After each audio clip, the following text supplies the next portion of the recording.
Welcome to another Apollo Papyrus podcast episode. I am Aaron Apollo Camp.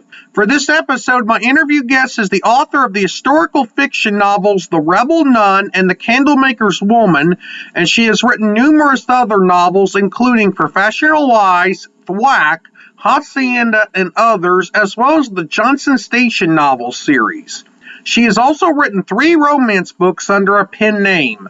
Her name is Marj Charlier, also known as Marjorie Pinkerton Miller, and here's my interview with Marj. Marj Charlier, welcome to the Apollo Papyrus podcast. Thank you so much, Aaron. Feel free to introduce yourself to our listeners. Oh, sure. I am a writer of historical fiction today. I started my career as a journalist, worked at the Wall Street Journal until 1996, when I got an MBA and went into corporate finance for 15 years. And in 2013, I retired to write novels. So I've been writing novels since then. However, my first historical novel was not published until 2021. That book was titled The Rebel Nun and was published by Blackstone Publishing. And then my second historical fiction is The Candlemaker's Woman, which just came out a couple of months ago. I am married very happily and for 35 years and live in Colorado Springs. I'm a big hiker, at least when my knee heals. I've just had knee surgery. Big hiker and play a little bit of very bad golf. 2 of your more recent books, as you mentioned moments ago, are the historical fiction novels The Rebel Nun and The Candlemaker's Woman. Without spoiling too much of those 2 books, what are they about? Well, they're both set in real situations, real events. The Rebel Nun is actually about a real person besides. It was a nun who was in the Holy Cross Monastery in Poitiers in the late 6th century, and she led a rebellion on behalf of her sisters at the monastery against the local bishop. You might even say against the church. And so it's a true story about an event that actually happened in 589. The other one, Candlemaker's Woman, is set in a real-time event, and that is the invasions of the so-called barbarians across the Rhine River in 406 AD.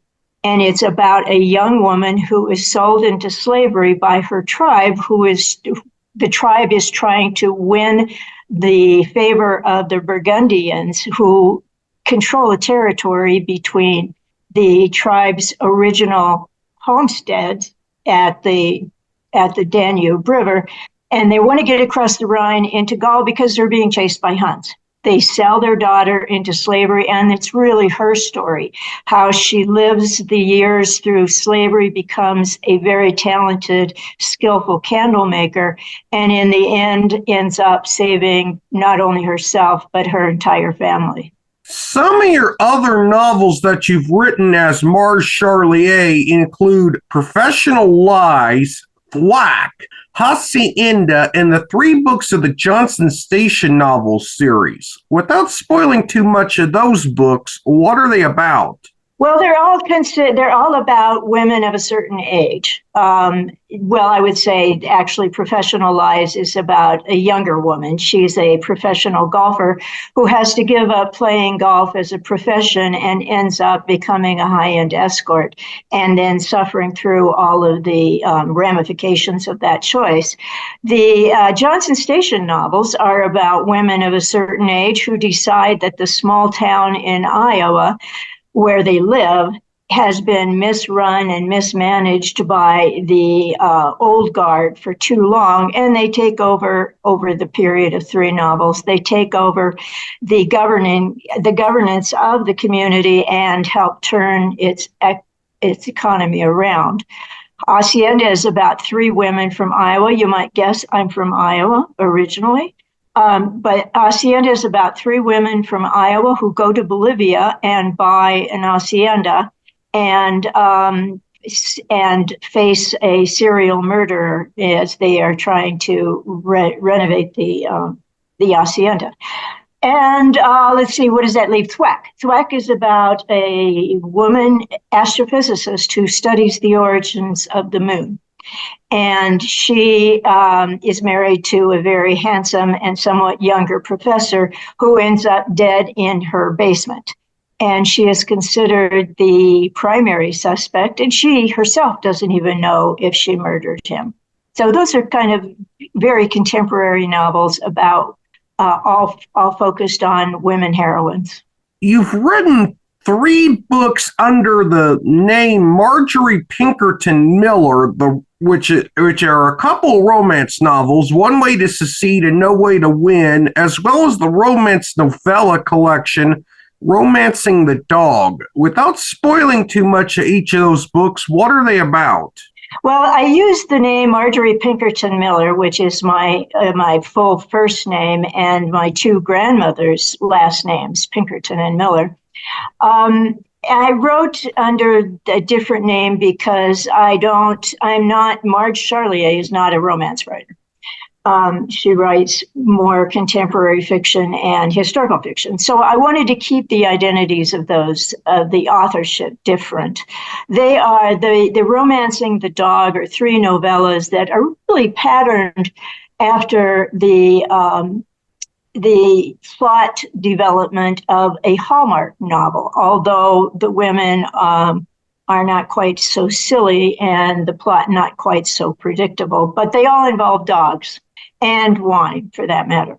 And I wrote them during the pandemic because during the pandemic, I watched Hallmark movies for the first time in my life. And I thought, well, this is kind of fun. I can do this. So I put together 3 screenplays.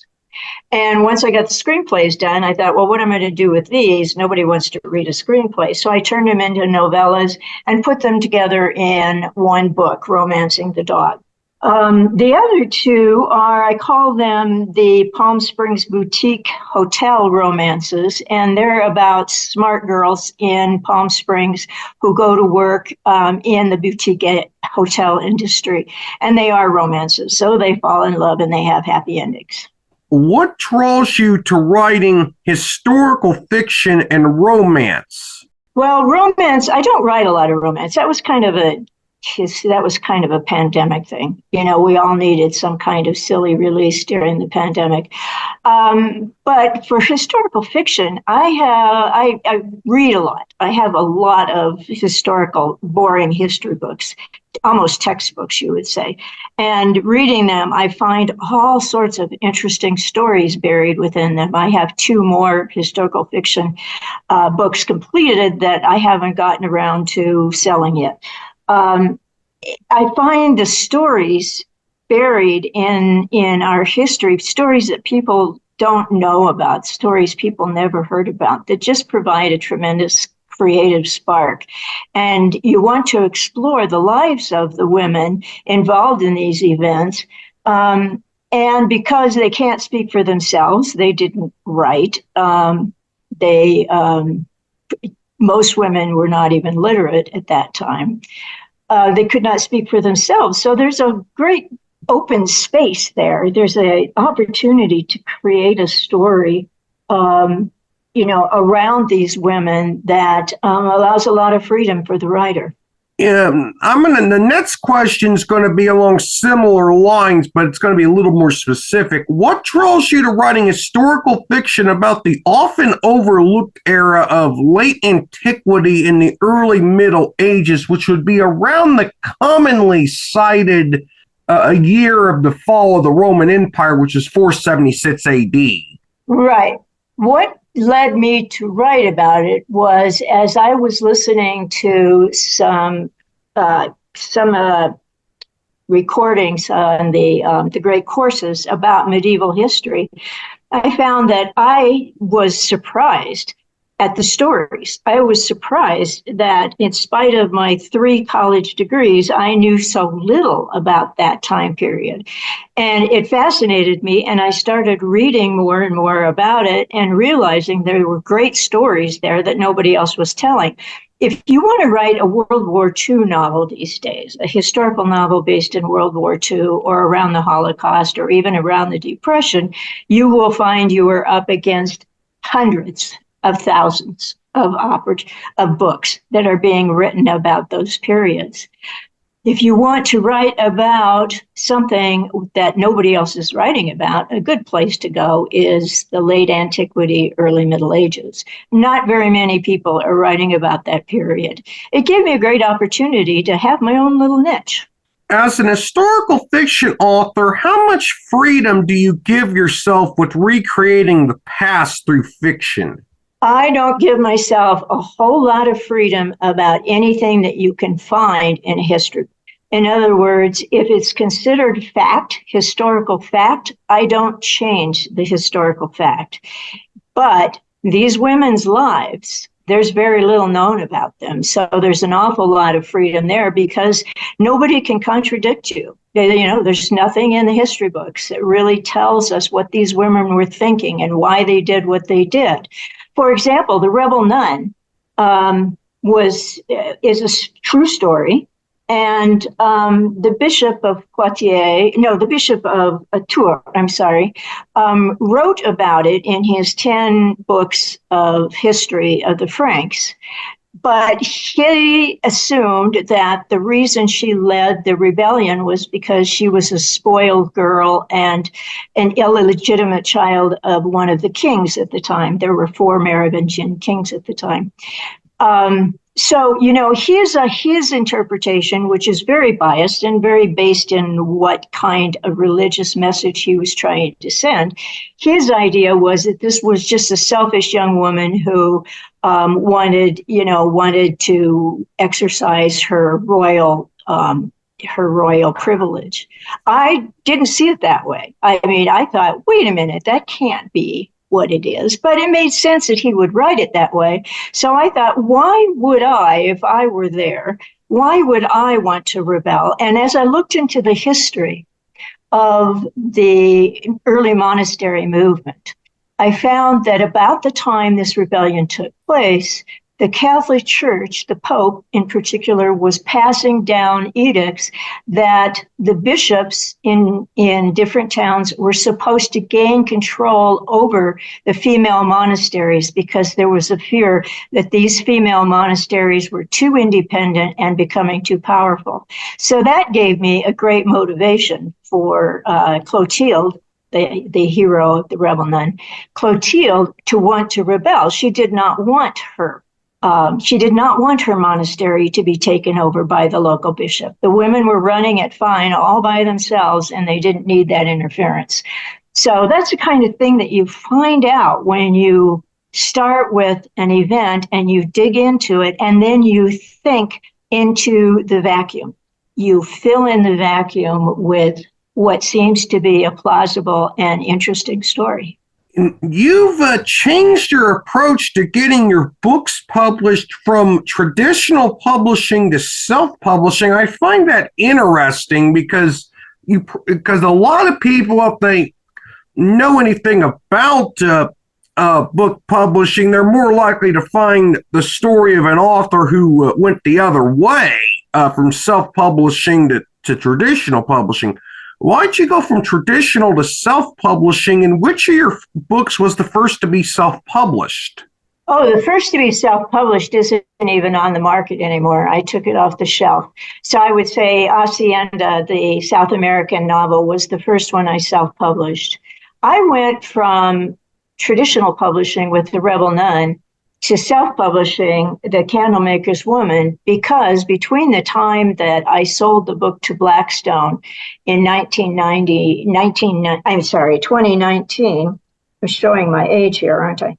2019, to the time that I was ready to publish The Candlemaker's Woman, the market changed significantly. There's not a lot of interest in historical fiction on the part of publishers. They are more interested in romantasy, as you know this stuff, right? Romantasy, fantasy, sci-fi, any of the speculative fiction categories that we've come to see very popular on not only the New York Times bestseller list, but in bookstores. So I think the market changed significantly. The other thing is, it seems that publishers have become more and more wary, if you're not Margaret Atwood, more and more wary of working with people my age. I am one of those women of a certain age, and I went to a recent Historical Novel Society meeting in which a panel of agents sat in front of us and told us that we were too old. Basically, they were never going to try to sell our novels because they knew that the publishers don't want to work with older people. So that's kind of frustrating. So what bottom line is, I couldn't find an agent or a publisher interested in The Candlemaker's Woman because it did not fit into the kind of author they want to work with or the kind of genre they want to work with. That doesn't mean someone like Maggie O'Farrell or Lauren Croft can't sell historical fiction. They can indeed, because they have the big name. But if you're not a big name and you're older and you're writing historical fiction, finding an agent and a publisher these days is very, very difficult. So I decided I wanted this book out. I love the story. It's gotten great reviews since it did come out. I love the story. I wanted this book to come out, and I didn't want it to sit in my drawer, till the end of my days. So I decided to go ahead and self-publish. I'm not going to reveal your exact age on here, but I will say that you wrote your first novel in the late 50s and found your first publisher in your mid-60s. Why did you start your novel writing career at a relatively late age, and what advice do you have for middle-aged and older people who are considering writing books? Oh, why did I start? I had to make a living. You don't make a living starting out writing novels. I had to make a living. I was a journalism major in college and in graduate school, and I worked in journalism for many years, 20 years, because I needed to make a living. And to just suddenly decide I'm going to quit and I'm going to write novels and I don't care if I have to eat cat food, I couldn't do that. I had to support myself. I've always supported myself. So I didn't have that option. I came from, a Midwest rural family of too many kids and not enough money. So it wasn't really an option for me to start writing novels right out of the box. Of course, if I had to do it all over again, I would have left college, gone straight to New York, got a job in publishing, and worked my way up until I could, like Bonnie Garmis, write my first novel in the 50s, but I would have had publishing connections so that it would have made it easier. So I didn't start writing because I couldn't. I couldn't really start writing until I retired in 2013. Now, what advice would I give to people my age or even in their 50s? Set your goals high and your expectations low. Shoot for the stars, but don't be disappointed if nobody wants to publish your book because you're not alone. They don't want to publish most books. Something like 0.3% of books that are proposed to agents ever see the light of day through a traditional publishing path. So I would say, again, set your expectations low, but your goals high. I'm going to finish this interview with a couple of questions that kind of tie into different eras, both the eras your books are set, historical fiction books are set in more recent times. And I'll start with this question. How was slavery in the Middle Ages in Europe different and similar than slavery in the antebellum era, that's pre-American Civil War in the American South? Well, it's interesting. I just got a nice review in the Historical Novel Review, which is a publication put out by the Historical Novel Society, where the reviewer pointed out that slavery is not gone in the world. It is a very, very common situation for people around the world. We think of slavery as being a short-term thing that started in the 1600s and went until the Civil War, but actually slavery has always been with us. We remember the slavery in the Roman times. It was talked about, but then there was this sort of feeling among lay people that slavery went away and we suddenly had feudalism. Actually, slavery stuck around for a long time. The difference between slavery then and slavery now, or slavery of the pre-Civil War times, is that it was far more prevalent.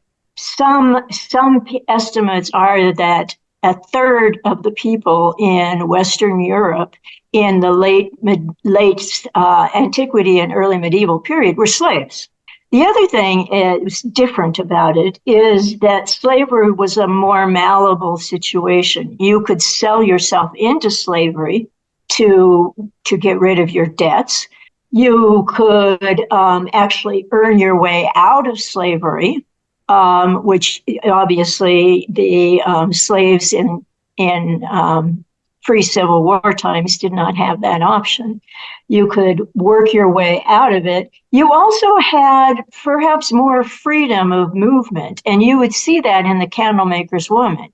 Even though she's a slave, she makes friends in the community. She becomes an important person in the community because she has the skill to make candles, and she sells them to the fort in Mogontiacum. She sells it to the church. She sells her candles to the monastery. So she has a different kind of a role in the community than what we would see among slaves in the pre-Civil War time. So I would say those are the similarities and the differences. What parallels do you see in the events in the times the Candlemaker's woman was set in and mass migrations in today's times? Boy, there's just a tremendous amount of similarity. In the barbarian invasions of the early 5th century, well, actually they started in the 4th century, but the 4th century, 5th century, and 6th century, these were people who were being forced out of their homeland by war and poverty, starvation. That is very much what we see in mass migrations today. People don't make those kinds of sacrifices and moves unless they have to. And so it was very similar. Melia, the protagonist of The Candlemaker's Woman, doesn't want to leave her home along the Danube. None of her family does, but they have to because the Huns were chasing them out of where they were. Now, why were the Huns and the Alans and these other tribes coming from around the Black Sea and the Caspian Sea and moving west across Europe, across Germania, and pushing out the tribes, the Vandals and the Sueves? Why did they do it? They were having their own climate tribe. They were having their own climate disaster in the steppes at that time, and they were looking for a place where they could settle and start their lives over. So it's very similar to what we see today. We see climate change pushing people. We see war pushing people. We see starvation. All of those things are pretty much the same. Mass migration is not a new phenomenon. It has been the human story since some of us walked out of Africa. Marj, thank you for appearing on the Apollo Papyrus podcast. You were a phenomenal guest. Oh, I thank you so much. Your questions are good, and I really enjoyed. It was wonderful to interview Marj. While I have an opportunity, I'll provide a quick update on the Apollo Papyrus channel. For those of you who have been wondering where my upcoming AuthorTube video is, it will be uploaded on Friday, August 30th. I look forward to returning to the YouTube video production world on a regular basis. This is Aaron Apollo Camp reminding y'all to find your writing and reading purpose. Bye for now.